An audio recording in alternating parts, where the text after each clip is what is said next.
ഫിൽ ഒരു ടെലിവിഷൻ കാലാവസ്ഥ പ്രവചകനാണ്. എല്ലാ വർഷവും അദ്ദേഹമാണ് ഗ്രൗണ്ട് ഹോക്ക് ഡേ റിപ്പോർട്ട് ചെയ്യുന്നത്.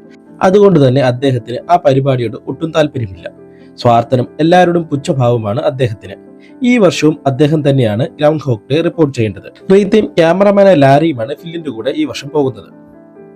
ഗ്രൗണ്ട് ഹോക്ക് ഡേ പതിവ് പുച്ഛഭാവത്തോടെ റിപ്പോർട്ട് ചെയ്ത് തിരിച്ചു പോകുന്ന ഫില്ലിനും കൂടെ വന്നവർക്കും ചില പ്രത്യേക സാഹചര്യങ്ങൾ മൂലം അന്ന് രാത്രി അവിടെ തന്നെ തങ്ങേണ്ടി വരുന്നു. പിറ്റേന്ന് രാവിലെ ഉറക്കമണിറ്റ് വരുമ്പോൾ ഫില്ലിന് ഗ്രൗണ്ട് ഹോക്ക് ഡേ എന്ന ആ ദിവസം തന്നെയാണ്. 1993 ഇറങ്ങിയ ഇംഗ്ലീഷ് ഫാന്റസി മൂവിയാണ് ഗ്രൗണ്ട് ഹോക്ക് ഡേ. താൻ എന്ത് തന്നെ ചെയ്താലും ഗ്രൗണ്ട് ഹോക്ക് ഡേ വീണ്ടും വീണ്ടും ആവർത്തിക്കുവാണെന്നും എന്ത് ചെയ്താലും അവിടെ നിന്ന് തനിക്ക് രക്ഷപ്പെടാൻ സാധിക്കില്ലെന്നും ഫില്ലിന് മനസ്സിലാകുന്നു. ഇങ്ങനെ ആവർത്തിച്ച് ഒരേ ദിവസം തന്നെ വീണ്ടും വീണ്ടും ജീവിക്കേണ്ടി വരുന്നതിന്റെ ഗുണങ്ങളും ദോഷങ്ങളും ഫിൽ കാണിച്ചു തരുന്നു.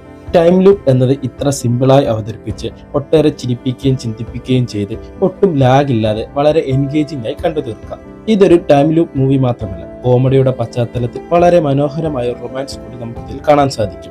ഫില്ലിന്റെയും റീത്തയുടെയും പ്രകടനം എടുത്തു പറയേണ്ട ഒന്നാണ്.